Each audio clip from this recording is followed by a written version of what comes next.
sur ma chaîne, tout est accompli. Ça faisait longtemps que j'avais pas fait de vidéo, donc je suis super contente d'être là. J'espère vraiment que tu vas bien. Et aujourd'hui, j'aimerais te parler fondation. Alors, on est tous, en tout cas ma cible est chrétienne, donc je ne vais pas étonner quelqu'un si je parle que la bonne fondation, c'est Dieu. La parole nous exhorte fortement à construire notre maison comme un sage, donc sur le roc. Et le roc, nous savons que c'est la parole de Dieu et Dieu lui-même.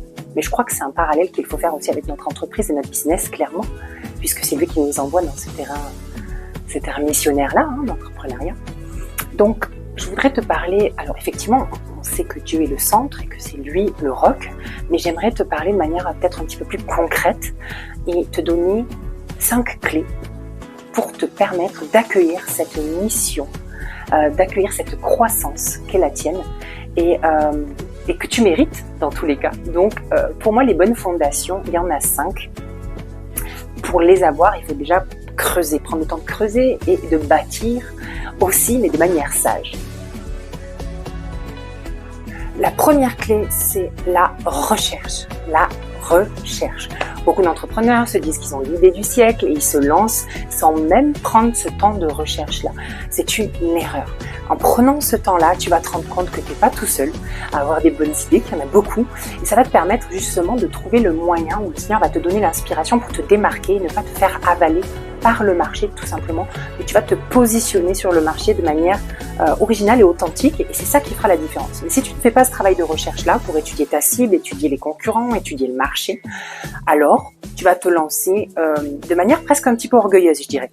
Donc, prends ce temps-là, même si pour toi c'est long, prends-le quand même parce que tu ne regretteras pas. Puisqu'ensuite, il y a le deuxième conseil qui arrive et ce deuxième conseil, tu ne pourras pas le réaliser si tu ne fais pas ce travail de recherche en amont. Le deuxième conseil, c'est établir un business model, un business plan ou une étude de marché, ce que tu veux. Un document qui va être ta boussole dans ton entrepreneuriat, dans ton entreprise, dans ton aventure entrepreneuriale. Tu as une destination à atteindre. Le Seigneur t'a donné une vision, d'accord ? Mais pour l'atteindre, tu as plusieurs trajectoires.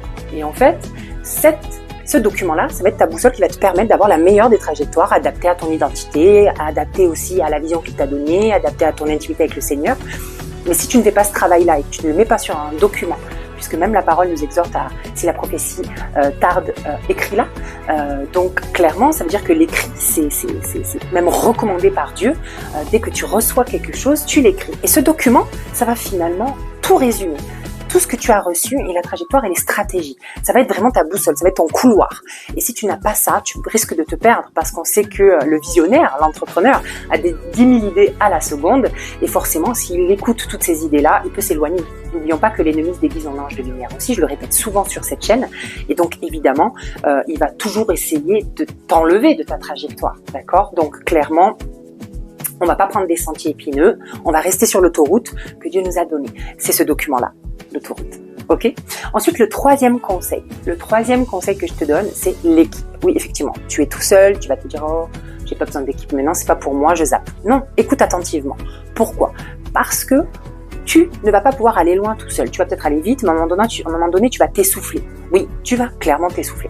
Donc, pense déjà à comment tu vas constituer ton équipe. Ne fais pas l'erreur de Moïse où Jéthro lui a dit que ce qu'il faisait n'était pas bien, puisqu'il faisait tout seul. Et il allait s'épuiser, alors qu'il avait des millions de personnes, il avait tout le salut d'un peuple derrière lui. D'accord ? Vois la vision comme ça.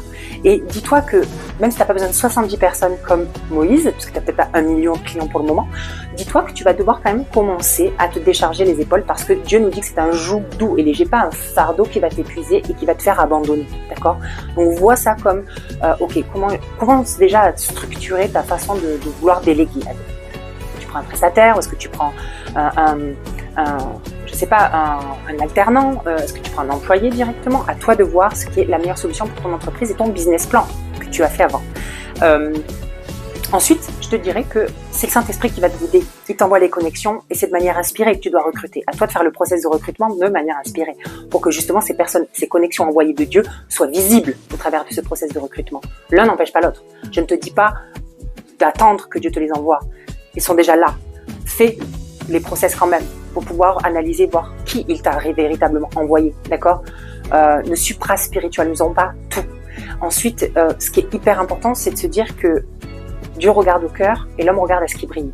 Moi, je t'encourage à ne pas regarder forcément des CV qui font des kilomètres, mais à regarder les valeurs. C'est-à-dire que pour moi, faire de l'Excel, je sais pas moi, utiliser un logiciel, n'importe quoi, ça s'apprend. Il y a des tutos partout sur Internet pour ça. Par contre, la loyauté, l'intégrité, la rigueur, la conscience professionnelle, toutes ces choses-là, l'intelligence émotionnelle, ça ne s'apprend pas. La maîtrise de soi, la résistance au stress, tout ça, c'est ça qu'il faut regarder. Donc ton process de recrutement devra de toute façon être construit pour révéler le cœur et pas forcément les compétences. D'accord ? Ensuite, même s'il en faut quand même. Ensuite, le 4e conseil que j'ai envie de te donner, c'est la gestion financière. Ouais.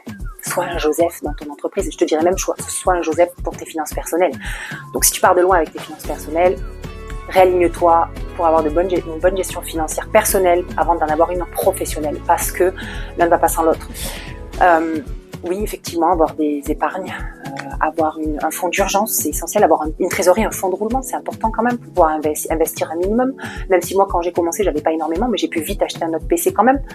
Voilà, tout dépend comment tu réinjectes et comment tu utilises les finances. Si c'est juste pour changer ton mode de vie, c'est peut-être pas la bonne solution. Si c'est pour réinvestir, pour faire croître ton entreprise et la mission que Dieu t'a donnée, là, c'est peut-être la bonne stratégie. Mais tout ça, c'est Dieu qui va te le donner, qui va te donner cette stratégie-là. Mais en tout cas, ce qui est sûr, c'est que la gestion financière, c'est la garantie. En fait, c'est le médecin même. C'est la bonne santé même. C'est la bonne santé de ton entreprise. D'accord ? Sans une bonne gestion financière, tout ce qu'on a fait en amont, ça ne tiendra pas. Donc, je te conseille de te former.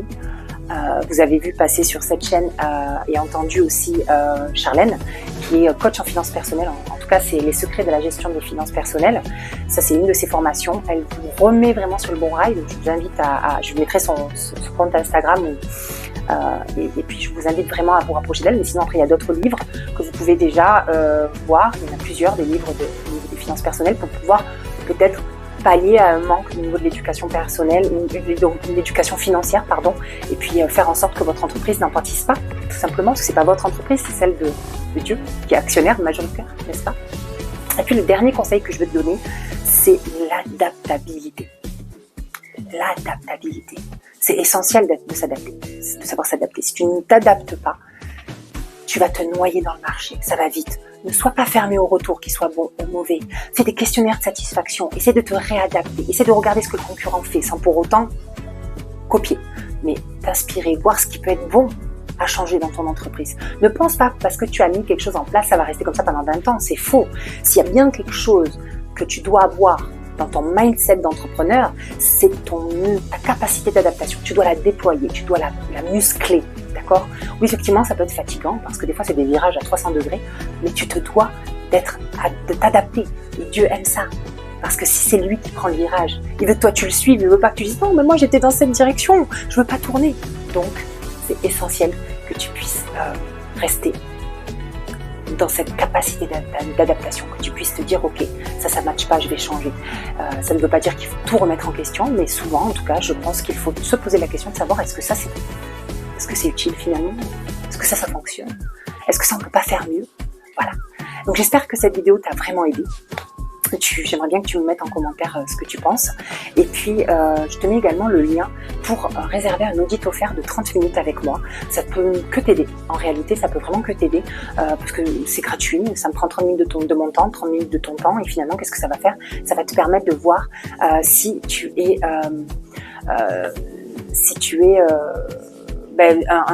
dans une gestion de projet potentiel ou si en tout cas tu es un porteur de projet qui est prêt à se lancer et puis voir si je peux t'accompagner. Il y a plusieurs façons dont je peux t'accompagner et définir la meilleure en fait en réalité, mais dans tous les cas c'est essentiel que tu puisses échanger avec quelqu'un. Ne reste pas avec ce projet qui bat dans ton cœur où le Seigneur t'appelle depuis des années, voire peut-être même des mois, même plus des décennies peut-être dans certains cas. Ne reste pas avec ça, viens en parler et tu verras plus clair, tu verras, ça coûte rien. Donc je te mets le lien en dessous pour que tu puisses réserver cet audit là, je me ferai un plaisir de te conseiller et puis alors si je peux t'accompagner et que c'est la volonté de Dieu, alléluia. En tout cas je te dis à très vite sur cette chaîne et je te dis surtout tu es béni.